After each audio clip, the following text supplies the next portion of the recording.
সুপ্রভাত বন্ধুরা, বড় কাছারির উদ্দেশ্যে রওনা হয়েছি। বাবা বড় কাছারির উদ্দেশ্যে রওনা হয়েছি। পুজো দেব গন্ডি কেটে সবাই মিলে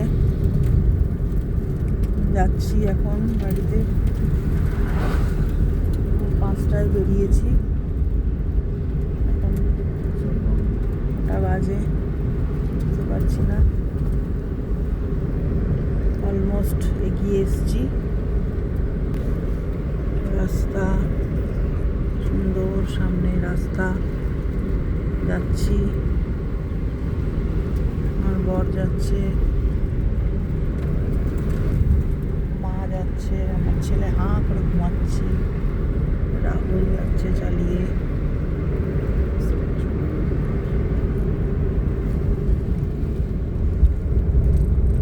মানুষ ছিল, ঘুরতে যাচ্ছে। মন্দিরের সামনে গিয়ে দেখা হবে।